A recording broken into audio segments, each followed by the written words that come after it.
So with us today we have John Thackara. You all know that because that's why you came here. And you probably all also know that he is a writer, a speaker, a producer of all sorts of innovative conferences and workshops at the cutting edge of sort of where design thinking and sustainability meets. He's also the author of In the Bubble, which I wish I had my copy to hold up, but imagine it. Designing in a Complex World, and of the blog Doors of Perception, which if you don't already follow, you should. So that's John. Also, I mean, like everyone, he has a bio that's long, so I did the short version.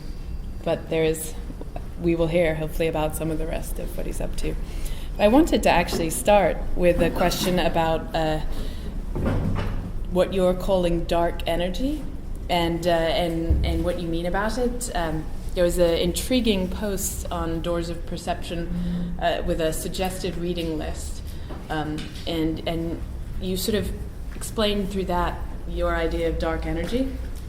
And I was wondering if you could sort of dig into that for us. Well, firstly, I should stress that it's not my idea, as for most of the things I write about. I stole it from somebody else called Phil Tunstall, and he's one of the many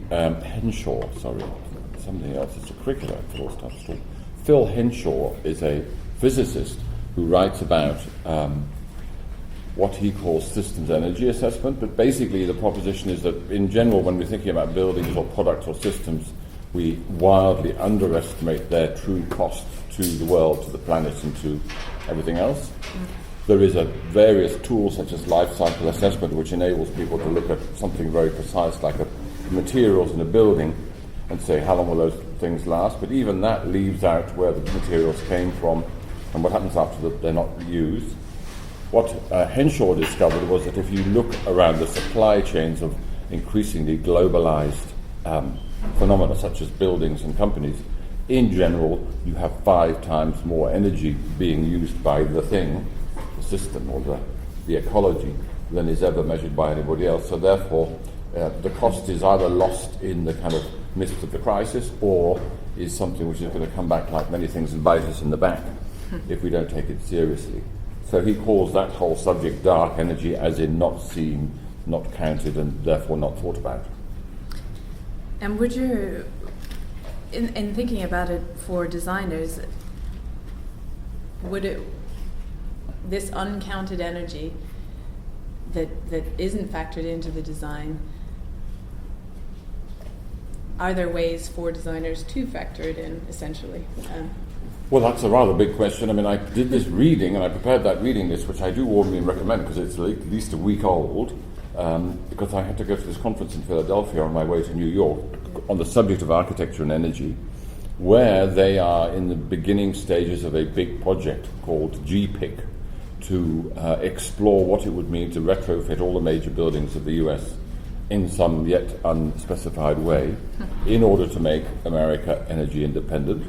And it's one of 3 projects from the Energy Secretary, Dr. Chu, who said we need to take action on the scale of the Manhattan Project, which gave us the bomb, but for renewable energy. And because of the background to that project, it very much has a technology focus.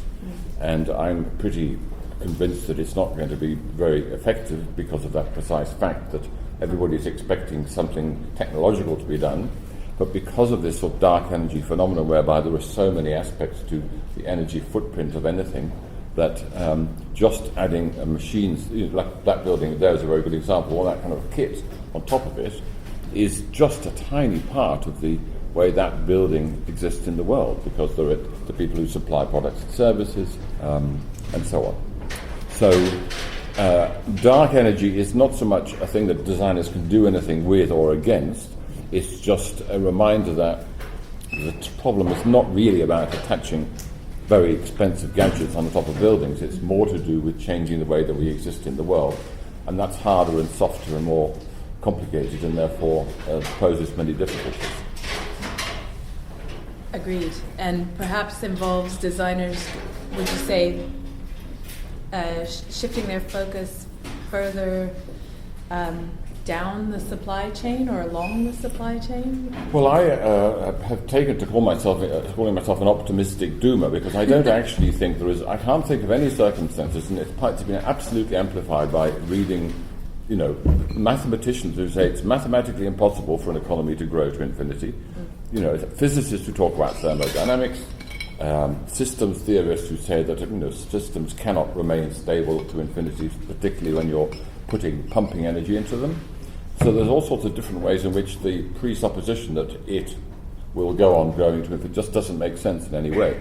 Therefore, we're going to be living and working and designing in some kind of collapse of that system, which is, to my satisfaction, already started. We look around the world and the chaotic things that are happening. So the question is, what are the things that need to be designed in a state where the traditional economic system is falling to pieces? And so what to do, and then how you do it is a bit further down the line. But the what is, as far as I'm concerned, is social organisation to cope with a radical catastrophic change, which is why you have people all over the world doing all sorts of interesting things to prepare for the discontinuities in energy supply, water supply, food supply, and everything else, which are pretty likely to be coming down the track. So it's not defensive so much, it's more to do with, we don't know what's going to happen, but we therefore need a rather wide range of skills to be able to respond to things where we don't actually know what those challenges are going to be. Yeah, this is the sort of soft design rather than... Well, it's soft, but with Claire Harton, we work in the area, amongst other things, of how does food get into a city or not. Mm-hmm. It is simply not a technical question. That is a question of social organisation. And resource flows generally are about how societies deal with things. You need organisations, you need trust between people, and so on. And food is a very good metaphor for where energy is supposed to come from if it doesn't come from a global supply chain, which it does at the moment, just.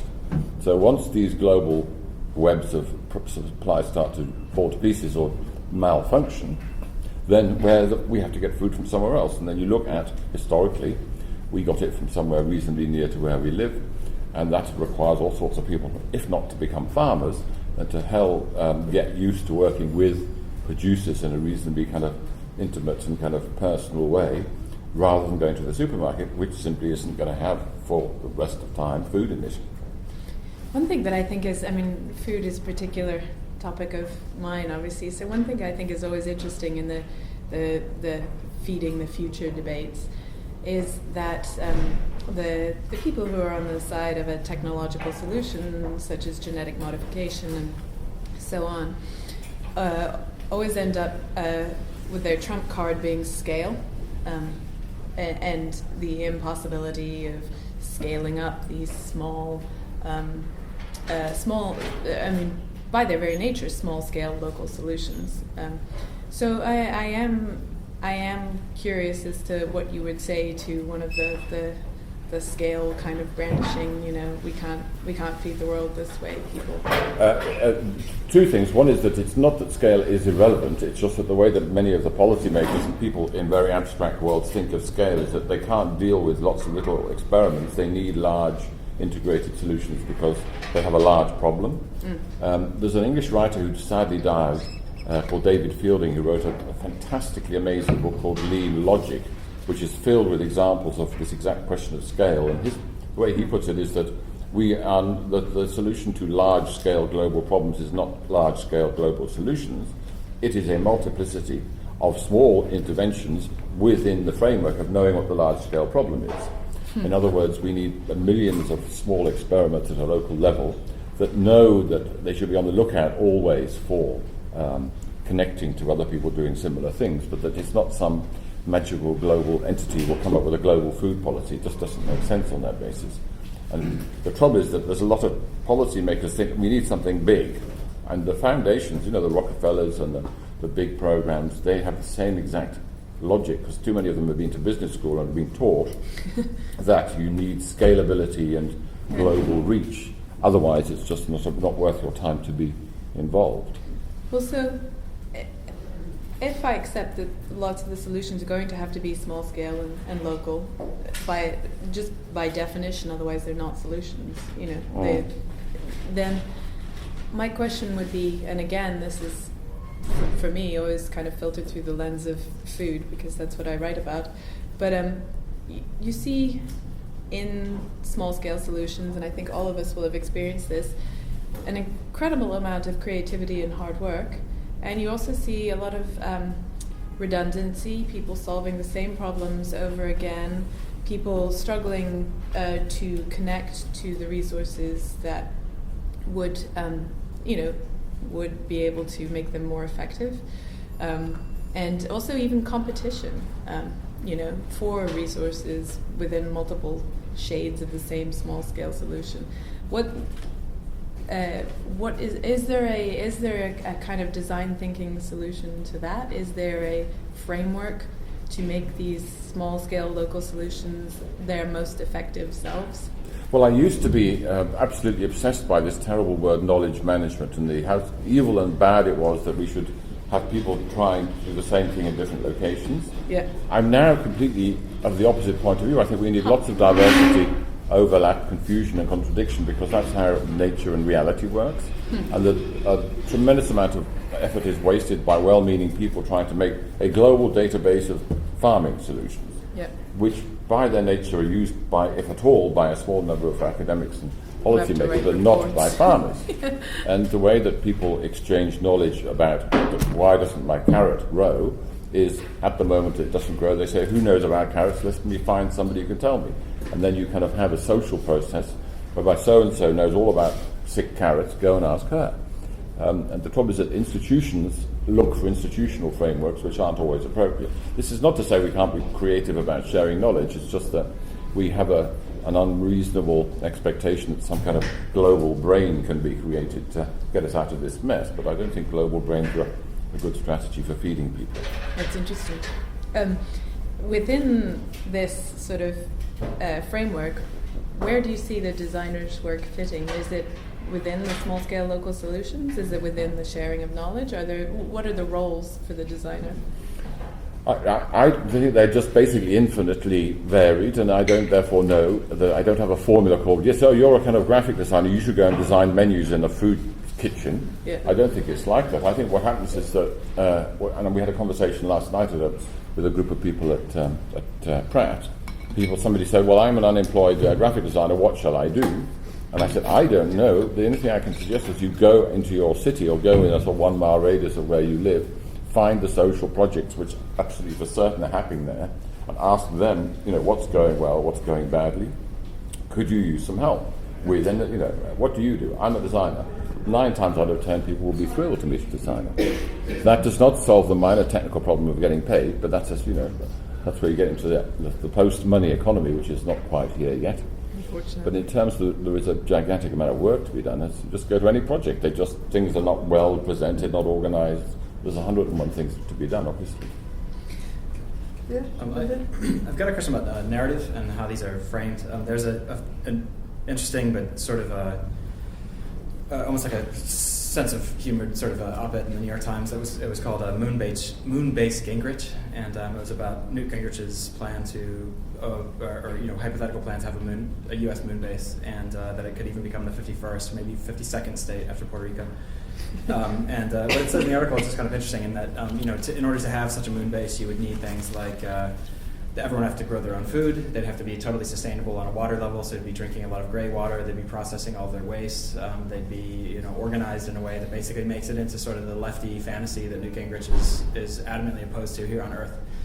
So aside from getting into questions about, how it is that off-world speculations allow different political systems to seem okay, I guess I'm just curious about how, if you could get effectively, someone who's very much opposed to environmental regulation here on Earth, suddenly being very interested in the notion of a civilization that would be environmentally regulated, it would be politically liberal, so to speak, it would use sustainable technologies.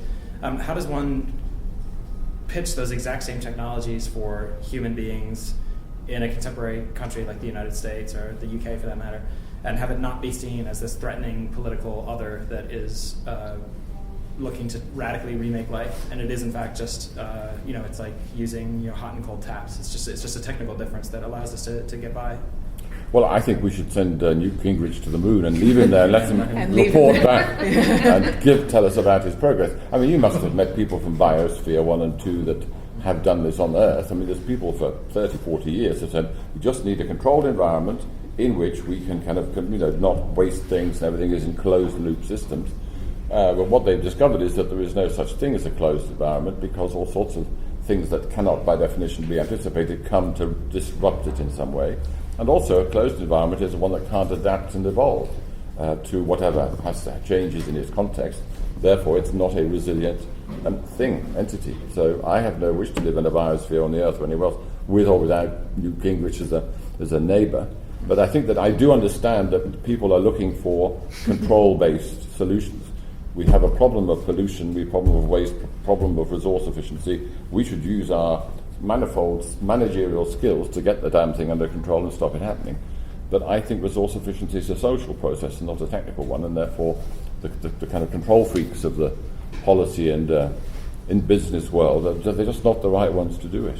I mean, I'll give you an example. So Stephen Chu says we need to throw, and I tweeted this morning, I'm going to have an answer for the Manhattan Project. He wants to throw many billions of dollars at renewable energy in the same way that it did for the Manhattan Project for the bomb. Only when we get all the best scientists in the world and all that money together in a kind of funneled way will we solve the problem. It's just that presupposes that energy is a problem that can be solved by some technical piece of brilliance like making a bomb, whereas actually the energy crisis is caused by the nature of the economy that we have, which has to expand to infinity if it is not to collapse. So actually what we need is not a Manhattan Project for energy, we need a Manhattan Project for economic transformation, which removes the logic of interest and growth, which is at the heart of the problem. But Dr. Chu's a Nobel scientist, Nobel Prize-winning scientist, so he's not really going to be turned on in a big way by the social aspect of this innovation that we have to do. I'm just going to ask one more question, then I'm going to stop being selfish and open it up and invite your questions. But I am curious about you talked a lot about the economic processes, about the social kind of nature of creating change.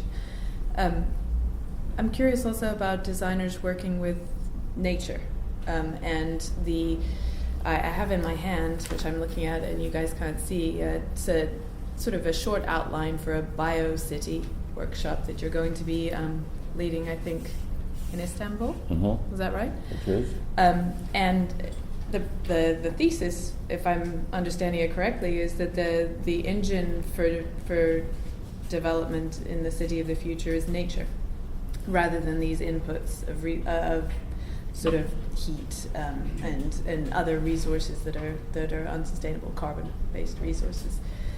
So I just wonder if you could elaborate on that and how one might work with nature. Nature is always, I always feel compelled to put it in quotation marks. Yeah, I mean, that's a big and gigantic subject about whether it exists as a separate place at all. Right. But the one way to describe it is to take an example like water. So water is a problem for cities. Cities use a lot of it. It is kind of becoming difficult to obtain. We waste it in all sorts of crazy ways. How would one turn a city from a water-destroying and wasting environment into one that actually looked after water in different ways?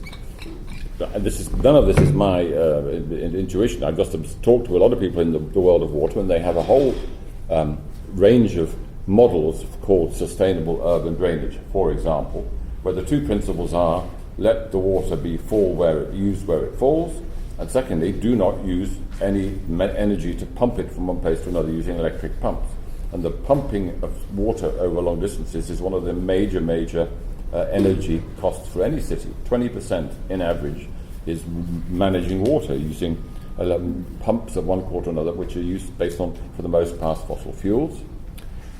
The problem is, how do you retrofit a city with sustainable drainage when the money is disappearing? There's no kind of sort of civic will to do so. And that's where I look for inspiring examples which exist right now, where within the big picture called sustainable urban drainage, no pumps, no concrete, there are individuals who are doing it on a kind of street-by-street, house-by-house basis with that in mind. So there's these amazing people in Tucson called the Watershed Management Group, who are basically applying the principles of barn raising, but to drainage and water capture. And they set up groups with some technical people, mainly volunteers, that will go to a street or a house, get rid of the storm water main drain connection, retrofit very cheap handmade but very good quality rainwater capture things, put in the various things around the streets which capture rainwater when it falls and puts it into the soil. And they do that in a very well organized way, so that when you have a house, you do X number of hours, then you have got the credit, and then they will come and do your house. So they're going street by street by street on at the moment a very small scale, but that is scalable because during that people are trained how to lead the gang, and they optimize and get better at finding the equipment very cheaply. And it is just an example of how, under a big sort of infrastructure issue, you can see the situation on the ground being transformed by citizens doing some of the work themselves and not waiting for Halliburton or somebody to come along and do it for them. I told a lie, I'm going to ask one more question. Yeah. So, but get your questions ready and then interrupt me. I'm curious, this retrofitting seems particularly appropriate to cities that are somewhat developed already and have had their huge infrastructural moments, perhaps in a different era. What about the new cities, the master plan cities, the Dongtang, or even sort of incredible megastructural projects that you see in China and across? Well, some of them are literally fantasies. They don't even exist. I mean, Dongtang doesn't exist. It's like kind of, it is literally at the end of the yellow brick road, and lots of people sort of assume that it's been there for a long time and trying to get tickets to go there, but there's nothing there. It's like a field. Masdar is happening, but I don't know if you've talked to people about that. It's after like a very short period of time, some of the core concepts that came out of the sort of enormous cranium of Foster Associates simply don't work. For example, the kind of transport and movement of vehicles around it just don't work because it's a completely maladaptive structure. And also, there's a couple of 100,000 very rich Saudis might live in it, but that is not really a model you can replicate around the world. Yeah. The other thing is that I don't know if you know Simos Llanos at the AA, who's just got a new book coming out. He's decided that with the proper use of site-related and bioclimatic information, you can create buildings with zero air conditioning and zero heating, more or less. And that therefore the whole notion that you use lots of very high-tech systems to control the energy performance of a building in a city is just not getting the point, which is what we knew before the industrial age anyway. So with new buildings, there's no need for technology at all, just site intelligence.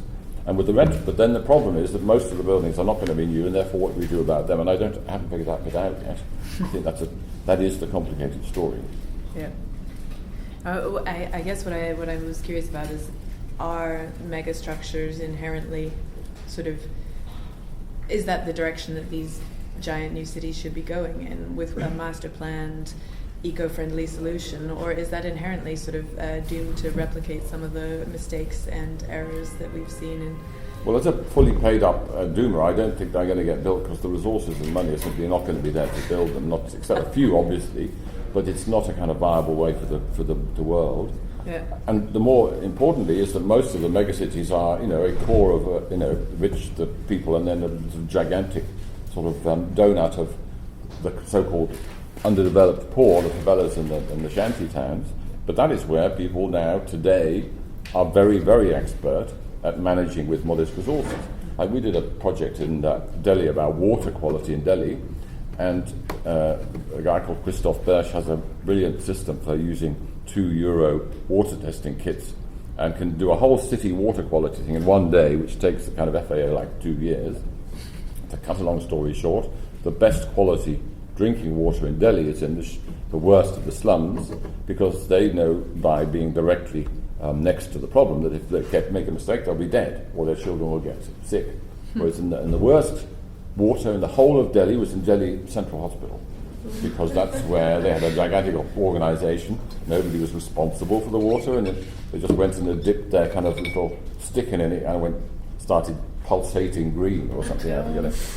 So in other words, the big institutional bodies that might be responsible for such things they're just not functional in this kind of environment, whereas on the ground, where life and death issues are at stake, as in amongst the global poor, of whom 80% of the population, they know more than we are ever going to know about how to manage water on a micro level.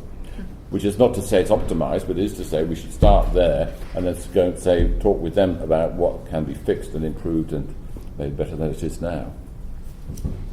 Jump in. Do you have any questions? I was wondering if you could, earlier you mentioned sort of the messy knowledge overlap being sort of where the solutions are likely to stem from.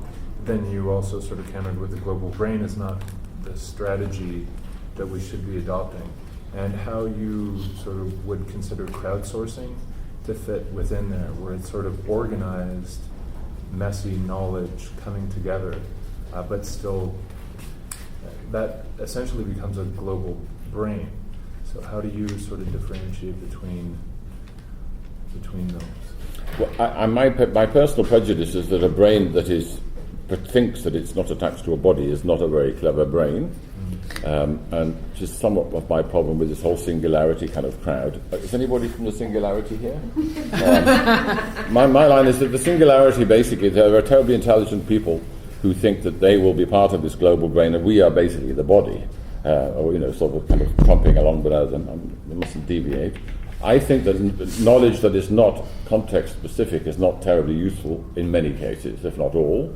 And therefore, knowledge needs to be situated and also kind of, learning from its being used in a place. So what you might do to keep water clean in Sao Paulo is not the same as what you do to keep in another city. And that is where you have to have that direct connection to the thing. But of course, aggregating lots of people's knowledge and experience is very important. It's just that I don't think you can have a global way to do that. But that's why this whole sort of world, which I don't properly understand, of the art of hosting, all these, the art of hosting crowd? People who are becoming expert at how you get a kind of slightly heterogeneous group of people together to work on a question and to do so in a effective way. And that is a very complicated and difficult thing to do, as you probably know. In your own department, you can't just get a multitude of experts together in a room and hope them to kind of magically love each other and collaborate. They don't do that at all. There's a whole range of skills that we need to learn about how to kind of marshal people's energies and emotional commitments and stuff that is just beginning to come out. But luckily there are people doing that, and their Deep Democracy Institute is another one, Alia Institute, they all have these slightly funny names, but they're all they're addressing your question about how do you aggregate people's skills and knowledge and learned experiences in ways that get progress made properly.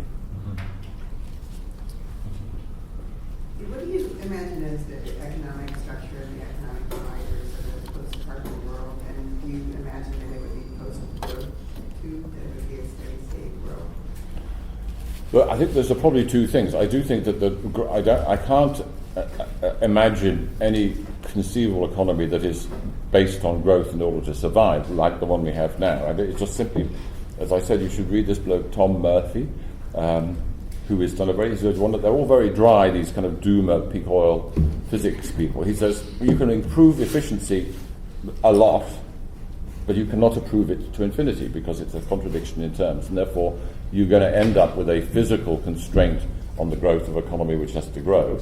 And at the moment the reason the economy has to grow is that otherwise the whole financial thing will collapse because of the servicing of debt which grows as well. Anyway, that's the whole story.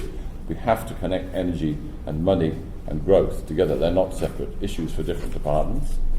That's as far as I've got. After that, you get into the world of the Pleistocene experts. So I was poor Claire, who's hosting me where I'm staying with her. This man called Paul Shepherd, who's a very amazingly beautiful writer about life before the modern era, and he describes aspects of what, for 99% of human history, was the nature of our economy, how we lived in the world. And his proposition is that we shared things pretty well. We didn't have a great deal of conflict, partly because there were very few of us, but partly because the basic default position is that when you were hungry, you went and got food out of the forest, and the notion of stockage, private property, interest payments, and all of that had not yet been invented. But he also makes the point that we can't go back and suddenly become like, tribes persons, if they're called that. But we can maybe take elements of pre-modern economic activity and put them into our own situation in ways that I haven't a clue how that's going to work. But that's what's the proposition. But a survivable and resilient economic patchwork in the future cannot, by definition, be a growth-based one, no. But I think the other thing is with these wise persons that I'm copying all my ideas from, they all say it's not going to be a global thing, it'll be just radically different from place to place. Different money systems, different customs of sharing, different family structures, all that. Why should that suddenly become a global alternative to the one that we have now? It doesn't make sense, so it'll be a lot of different things. One thing I'm curious about is, given this need for site-specific intelligence and context-based solutions and sort of a particular form of knowledge that, as you correctly point out, most of us will not necessarily acquire in our daily lives. I'm curious about your thoughts on design education. We've talked about your ex-school experiment, and I'm wondering if you could talk about basically what you see is wrong with some things in design education at the moment, any experiments that you do think are working, and also how your own experiment is evolving. Well, I have to answer that in two parts, because I have quite a number of years of experience of giving unsolicited advice to design institutions, which they very properly ignore completely. And there is an argument that institutions should probably change slowly, otherwise they just fall apart through sheer sort of jumping from one idea to another, like we might do as writers, I don't know. But I do think that they have become the problem now is not so much the content of design education, it's the structure in which people go to, particularly in this country and now increasingly in the UK, where you acquire vast debts to pay for the experience, which can be good or bad, but when you leave, then your range of opportunities for then doing in the world what you've been practicing in the school is horribly constrained, because you have to get kind of work that enables you to pay back these debts. And I think that's just evil, and that is not sustainable. It can't be. So I started to look at what would it mean to have a design education outside an institutional framework for kind of radically less cost, or preferably totally free, based on exchange and sharing of experiences. And we had a rather nice list, all beginning with C, which is always very bad. We said the ideal design education would contain cooking, coding, conversation, cultivation, and craft. So this is after a year of meetings in various parts of the world. We've come up with this rather sort of naff kind of list of C's, which is always, because you get up into creative and concept if you're not careful. But I think that there is a model there to be developed called working with, taking a cohort of people on a kind of royal tour, as they did in the 19th or 18th century, where you go to places which give you experience of cooking or craft or whatever in a meaningful way, but doing it as a group, but where you're not paying for some massive infrastructure and all the kind of insane costs that modern education seems to have taken on. So the starting point is that. But there's a small technical problem, is that everybody thinks it's fine if it's free. But if there was any money changing hands to pay, for example, the esteemed professors or the father of this project, we haven't cracked that bit yet. But that's where you go into the gift economy of the people who still have money, and they're out there, as we know. If they really want to do good, they should give their money away with no interest attached. And that way you can create new activity without kind of being locked into this growth thing, which is so bad. But anyway, does that sound like a good design program to you guys? Is anybody here a design student? Well, yeah, a few. Quite a few. Does that sound better than the one you're doing now? I'll just remind you, and then you can tell me. Cooking, coding, conversation, cultivation. What does that mean, the cultivation? I can't remember. Cultivating knowledge. Your garden. Yeah, all that. And then making stuff, craft. I think it's a wonderful curriculum, and that I would go on such a course. Sign up people afterwards. Yeah. I want to ask a question about the human factor, because this new proposed economy and the change is very human dependent, and for some cultures, especially for like developed countries, this culture of collaboration is maybe easier.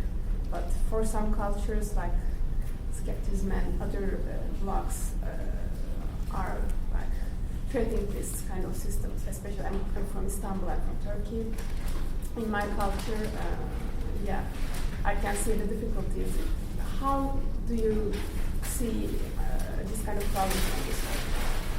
Well, I don't have any illusions that people like me or anybody else can propose an economic alternative that will kind of come out of thin air.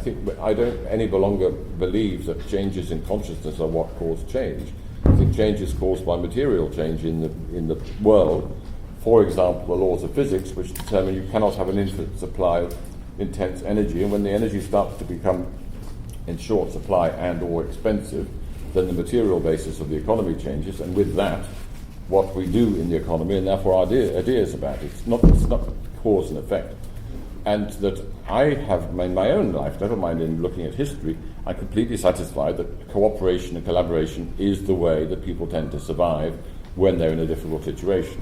Not that it's a perfect thing, and not that conflict and bad behavior and bad everything else doesn't exist. It's just that people, given a kind of evolutionary bit of breathing space, will learn that cooperation is more effective than individuality.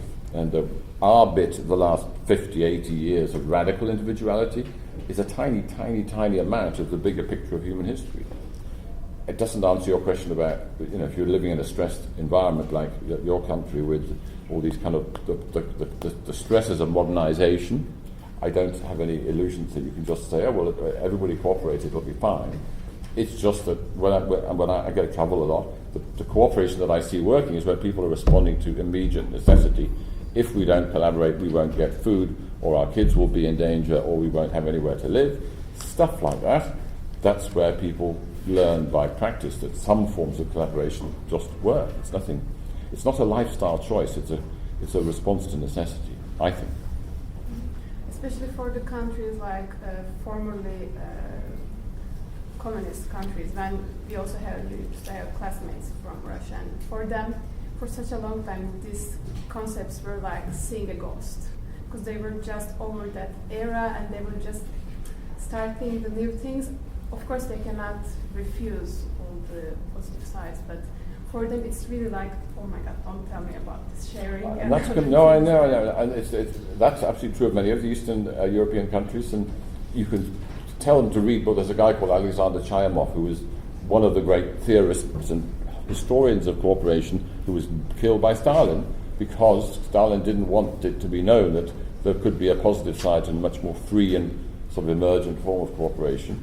But the same applies a friend of mine is making a film in Spain about the crisis, and he's saying that the further south you go in Spain, the more hostile people come to this whole business of urban farming or growing your own food, because for them it's not a kind of cool lifestyle choice. They just have a very clear memory that one generation ago they were poor farmers, and they don't the hell want to go back to being poor farmers again. So that's what I say. It's not about making people make choices. I don't think it's about choices and kind of elegant decisions. It's about how practical ways to deal with very immediate problems. And if you haven't got them now, they're absolutely going to be coming in different ways in the not too distant future. So it's not. I don't think we should make everybody go on cooperation courses, but that's what we'll do. We have to, I think. Go. You talked a little bit about small-scale electricity, and they operate more, in some ways, more efficiently than top-down management systems. Is there a way where top-down management systems start evolving to be more like facilitators as opposed to like dictating particular processes or whatever, like as opposed to, so it's more of a meeting in the middle as opposed to this like bottom up and stuff It seems to me obviously that you need both scales. I learned this new word recently called ternary thinking. Has anybody heard of ternary thinking? So that in the Western kind of tradition we have this problem of saying it's either yes or no or black or white. which in many traditions, from Druidry to Zoroastrianism, it's regarded as normal that it's not opposites, it's combinations. So, yes, of course, there will be a role for governments at different levels to coordinate things at large scales. It's just that they, at the moment, either think that they have the capacity to solve big problems, which they don't, or that they are damn scared of things coming from up below, and therefore they're going to stamp on those and therefore stop the change happening. But just to give you an example, so in the UK they have this transition town movement, which is, we can discuss it, but it's a very, very kind of fast-growing and interesting bottom-up thing, with not hostile to government, but just not particularly interested in government support. They have got no money from the government. And so the Minister for Community Affairs, whose name I've forgotten, said, I would like to come and address your conference to tell them what the government is doing and see if we can kind of work together. And they said, no, you're not going to do that. We don't have speeches from ministers, but you're very welcome to come and listen. So this minister, to his credit, was then announced as the sort of keynote listener at the Transition Town Conference, and which is one of the first I've ever heard of any minister listening to anybody at all. And that was actually he was a very good signal that he wasn't arriving to tell them what to do, or even for them to tell him what to do, but to sort of begin to have this top-down and bottom-up communication, which I think we'll see more of, but it's incredible to me. I mean, I used to, a couple of lives ago, kind of work at trying to advise governments and things. I've sort of stopped now because they're so dysfunctional. Because of the crisis, they can't think clearly at all. And they just look for somebody to damn well solve the question, and they look for ways to spend lots of money, because that's all they think now that they can do, which is, in general, the wrong way to do it. One of the things that I think is interesting is that the technological solutions that sort of Stephen Chu is talking about, and also the way the government operates, particularly in the US, it has to do with very clear narrative and the desire for this will fix it, or I can show you this works. And technological solutions do that because you can show a number, like statistics.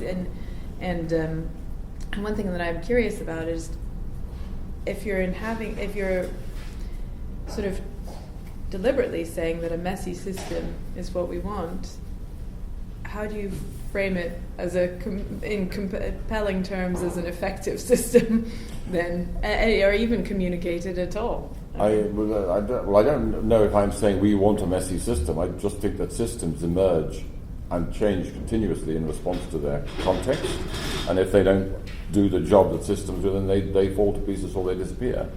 The problem with these top-down technology solutions is that they presuppose that the problem is a problem that can be solved. I just don't think that it's a problem to be solved. It's a dilemma and a predicament. John Michael Greer uses this word predicament. You cannot solve the problem of an economy that can only exist by growth, and which is, by the way, dependent on intense forms of energy which are in diminishing supply. That is not something which you could solve by being clever or by throwing billions of dollars at it.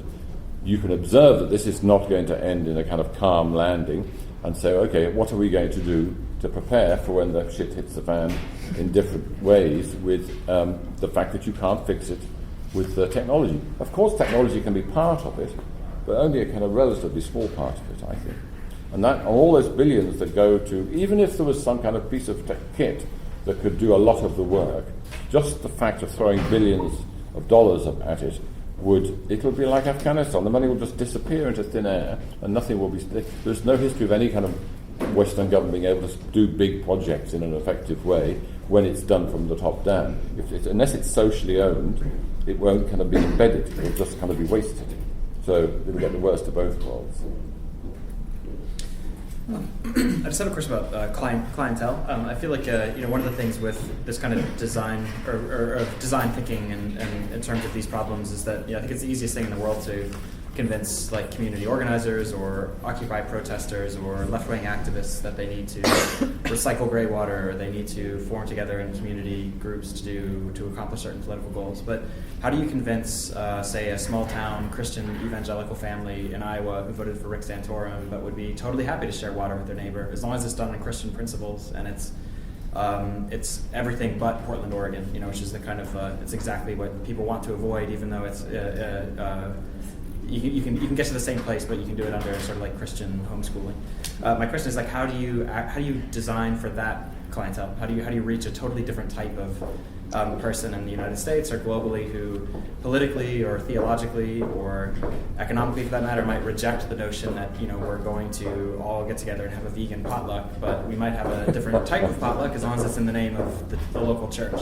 So, is that a clientele that should be tapped, or do we just let them catch up later? Like in 10 years, they'll figure it out, or do we have a design studio that says your goal is to design a hippo roller, but for Christians in Montana or something? I mean, so how do we reach a totally different type of clientele who might religiously, hippo rollers for Mormons? But my point is simply how do you reach a totally different political clientele who aren't naturally going to gravitate towards a kind of left-wing grassroots organizational attempt? Well, I just don't agree with two of the words in your question. One is clientele, which is to say, I don't think we're talking about clients to whom we sell knowledge and they give us something in return. I think it's a collaboration of a question called how do we deal with water in our community? It seems to be a problem. And then there will be a range of issues addressed, well or badly, depending on local situations. And I think, and I absolutely don't see myself or designers as the people who go and say, here's what you have to do, let alone telling people what to do. That's why what I said early on, go and find the groups that have decided they need to figure out a solution to the water question, say, well, could you use some help? Because I have these skills. Not, I'm going to tell you how to fix it. That's a big difference, I think.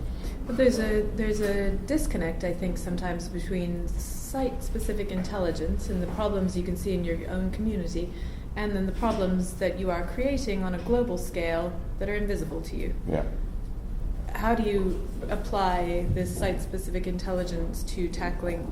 Because you could be living in a pristine community in Montana, and if you're eating, food that has been flown in from wherever, and you're taking 3-hour-long showers every day, then you are having an impact, and you're living in your 20-bedroom home with plasma screens on every wall. This is exaggeration. I've never been. Is that your house we're talking about? I'm building it in my mind. But you are having a footprint, but you're not seeing it. It's not site-specific intelligence that will... Well, it's what I said a bit earlier. I don't think that giving people knowledge changes behaviour. So Bruce Sterling, very early on, in 1993, we had our first conference, Doors of Perception, about info-eco. So can we use creativity and information to give people the knowledge that these invisible things are killing the planet? And he had this absolutely brilliant idea that supposing the sky would turn red because of CO2 emissions, and that other forms of pollution would make our watches tick like Geiger counters. So we get this very kind of sensual feedback. And we thought, including me, this was a very brilliant idea at the time. The trouble is there is no evidence that confronted by scary information that people change their behaviour at all. They just get defensive and they cut it off and they go into denial or pretend that it's somebody else's problem or some combination of the above. And I'm one of those people. Things that are just too hard and too big and too abstract.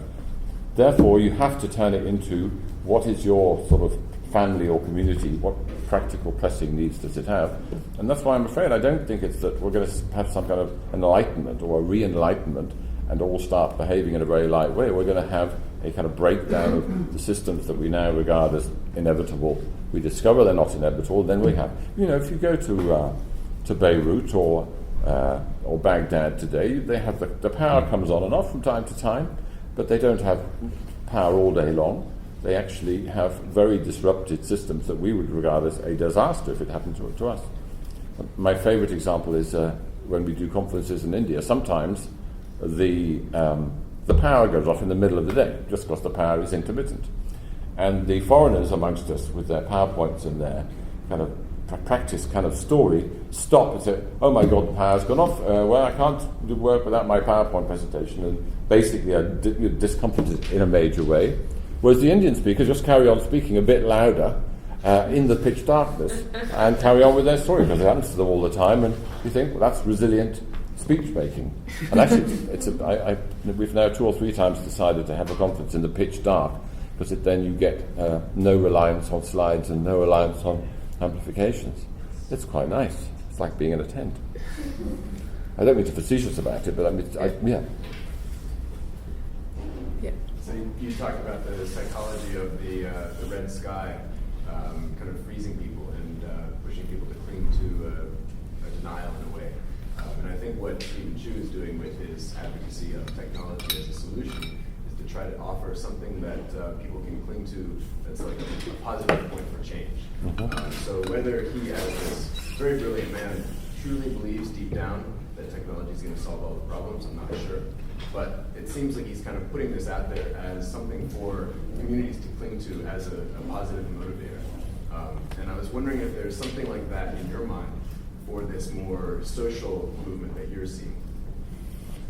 Well, the nearest that I have seen, and it's not an idea in my mind, it's in the reality, is the phenomenon of transition towns, because that is not some kind of designer or anybody saying you should go and all have town hall meetings and then you'll feel better.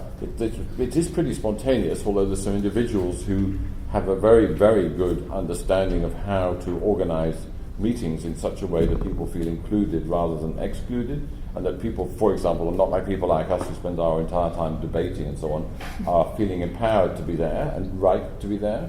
The open space kind of type of meeting. So they have some tools that they use which make very mixed groups of people feel equally comfortable, and they have a kind of policy that their sort of philosophy is, we are, as far as possible, not going to talk about it.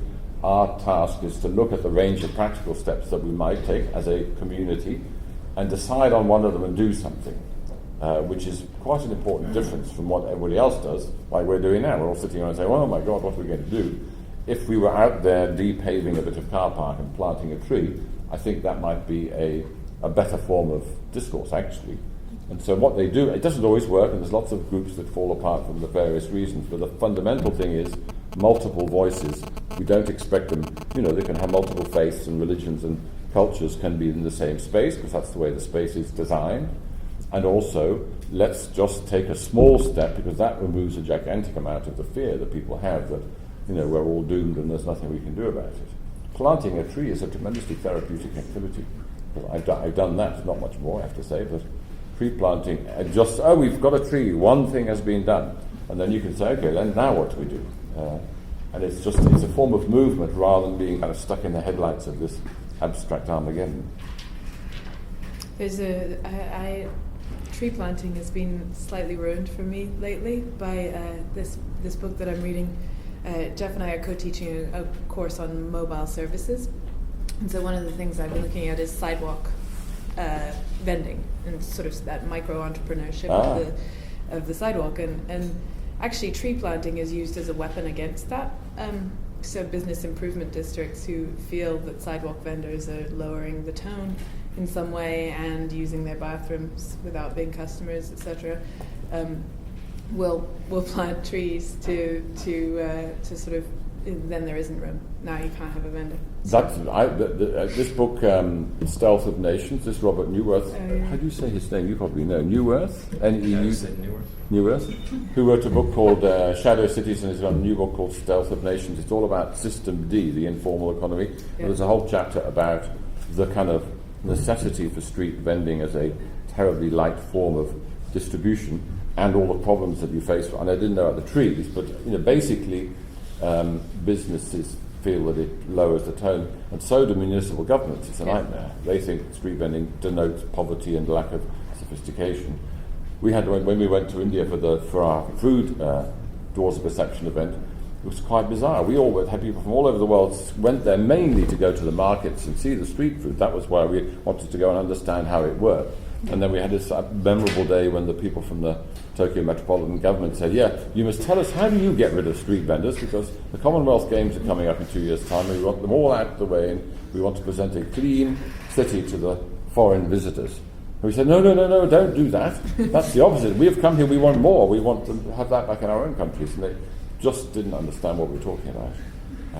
Luckily, being India, they didn't have the total power to exclude them. But their basic idea of a kind of progressive modern city is to get rid of all that stuff, those inhuman beings. Well, that's what, following in the footsteps of New York and London, which have and other sort of developed world cities, which have gradually stripped back the informal economy. But do you know the work of Stealth in Rotterdam? Anna and Mark Dodgett, they have a wild city program which they look at the way that informal markets come and go, a bit like leaves in the autumn, in lots of different cities in response to crisis. And for absolute sure, when the shops are closing down all over the place, then informal traders will come back. And in some places like Mexico City, it's like a gigantic part of the economy. Yeah. It's just that it's not, at the moment, you need a new metaphor called street vending is a sign of a healthy and resilient city. And the trouble is that most of the people who run the cities went to Western universities to learn town planning and public hygiene, and they're all friends with corrupt shopkeepers and big business, and so you get a very, very bad policy. But they also know that that is actually a way of cities to survive, is those informal. In the New Earth book, he's got a whole chapter, there's some new research about that the street food is like measurably much safer than most restaurant and most hotel food because of all sorts of reasons, but that is more or less the opposite story that is told. They say, they get unhygienic, unsanitary. It's not true. Public health, yeah. You should get him in. It's a brilliant book. Excellent. It's sitting on our kitchen table at the moment. So need to read it. One final question. I think we have, or two. I'm curious to hear your thoughts on, alternative currencies and whether or not we can need currencies or social economies move beyond just like a system of exchange entirely. I think it's a good question, which I'm confused about this whole subject. There's a fantastic amount of interesting experiments happening, and so I don't know. I think the answer is almost certainly yes and no and maybe. So depending on local. So in some places, I think they're probably a step. I don't think it's like a kind of thing you have get rid of ordinary currency and bring in a local one. And that's finished. I think it's probably part of a transitionary process which changes a lot. The thing I'm very fascinated by is not just exchange, but ways in which communities kind of give people authority. So in the software movement, there's a kind of recurrence of what I call pony club badges. So in Drupal community and Mozilla, they have this system of badges whereby you can demonstrate that somebody is a kind of trustworthy or skillful or valuable member of the design community. But they use their tools. Because Drupal are doing a lot of work. Those people are doing a lot of work in digital local currencies. So I don't know. I think it's a very complicated story. But there's a very good guide just come out from Nesta called Money Matters, or something, which is a kind of history in a very simple way of all the different money, the concepts, but also the practical experiments. And they explain it very well. What do you think? Do you think we need them? I don't know. I've just been kind of involved peripherally in a few different projects, like time-making stuff, and Bitcoin for a while. I tend to have the feeling that a lot of them are just it's the same system, just on smaller scales, and like almost less relevant. And I'm struggling to figure out how to. There's lots of terribly intelligent people out there who are thinking very deeply about money, and every now and again you say, like I do, well, what we need is local currencies that are no interest and outside the control of the banksters, and then you start describing how it works. They say, but that's just money. Yeah. Just a different sort of money. So I don't know whether money is the problem or I think the interest. Did you know this Sacred Economics book? Have you seen that? Charles Eisenstein. So his proposition is that it's not money that's the problem, it's interest-bearing money, because therefore everything you give somebody money with interest, they have to grow their business in order to pay you back. Whereas if all money were given with no interest, and indeed, some of them where they actually go down in value unless you use them, that stops it being used to artificially grow the economy. But there's lots, it's like train spotting, there's some very fanatic and obscure people out there who have very, very passionate views about local money, which I get very confused by. So we need a special panel of patient people to sort through it all and tell us what the hell to do with it. Nice. There's the impact investing crowd you might look at. Impact investing, which is a whole area that's up and running. Market missions is one of the newcomers. Do you have a question? Jane. So mine's a sort of pessimistic hypothesis, but I want to throw it out because your work often provokes it more. And that is that and your transition town example is a perfect one where you really start off with saying real designers involved. There's people who get together and start these things. And I'm starting to, from the very inspiring examples of change that you kind of prolifically demonstrate in all your different ways of communicating, more and more I keep getting the sense that there are very few designers involved.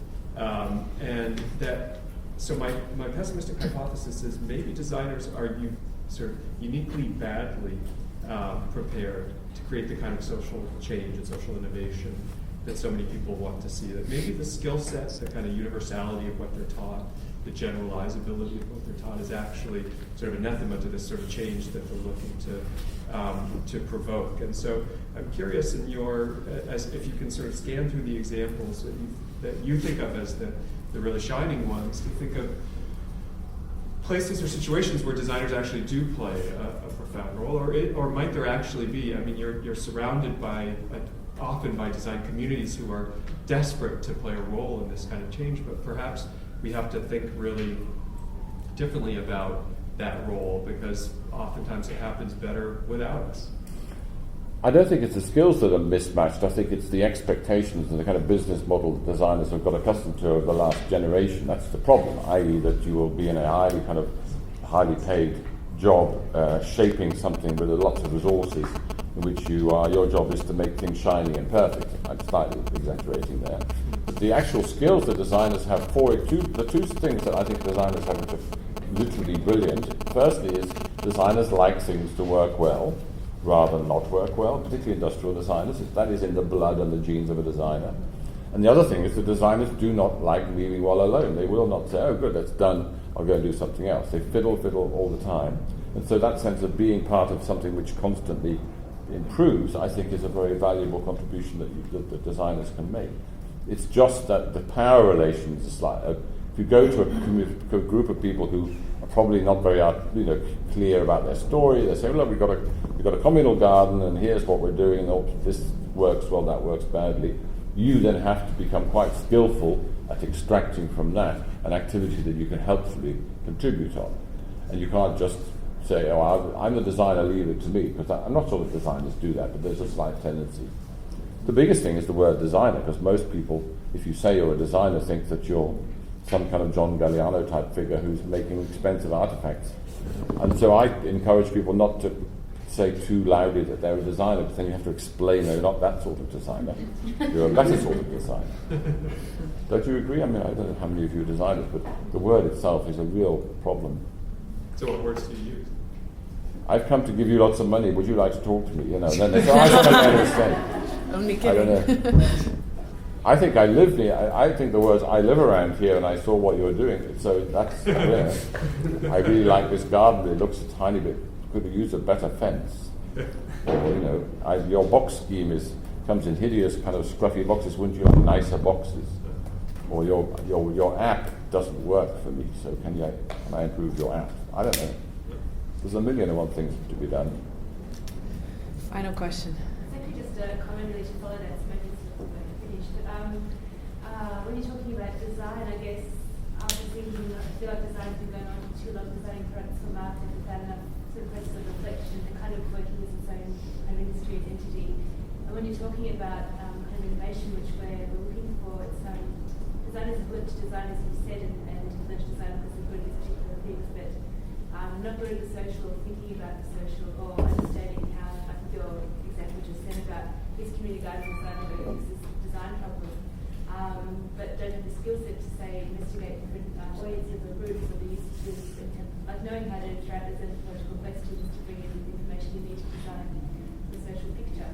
And so maybe it's not no designers doing that. Maybe designers don't need to be good at that. They need to be good at working with people who are good at that. So to sort of come back to design education and feel like there needs to be that kind of that partnership forming between people who are good at sort of social research, anthropology, that kind of thing, along with designers who are good at making it work well and never giving up. I just think I do understand and sympathise with the fact that it seems to be that designers are in a uniquely vulnerable position, but almost any profession you could possibly imagine is in the same position. So if you're a marketing consultant, or a hospital administrator, or whatever, those people have exactly the same feeling that the world is crumbling around and they don't know what to do about it. So I think it's not really much solace, but it's not as if designers are in a worse position than everybody else. We are collectively in a very difficult period of radical change that we don't know what to do about. Although somebody last night made this, it's happened to be a lot recently, historians will say, immediately give you, we always think we are the only ones facing catastrophic change, but think through history, more or less every 2 or 3 generations, our parents had to deal with, well, my parents did, the war, where they knew the previous war had killed 20 million people and the next one might kill more. We have the collapse of civilization, but at the end of the day, that's not necessarily so scary as a global war. I don't think so anyway. Hugo Vardy is one of my new heroes, says that what is the collapse of civilization anyway? It's just change that's a bit more normal than we're used to. And he calls himself the Stoic Scientist. And so he's one of these guys who said, he does all the calculations, says, this does not add up, it cannot go on like this. And then he looks through history at other people like the Stoics, seeing the end of the Roman Empire, said, yeah, there's nothing, it's finished, it's all over, the barbarians are on the way, but we may as well kind of, live life as well as we can, given the circumstances. So his basic advice to his fellow physicists is to do that. Of course, most of his fellow physicists don't agree with him, but that's a separate problem. Well, thank you very, very much. Thank you. That was fantastic. Thank you all for your great questions and for coming along. There's a sign-up sheet in the hall if you'd like to hear about future Studio X events and come along. And hopefully, do a 1-minute statement for the late arrivals about what comers. Studio X does, because yes, very cool here, isn't it? You have a fantastic view.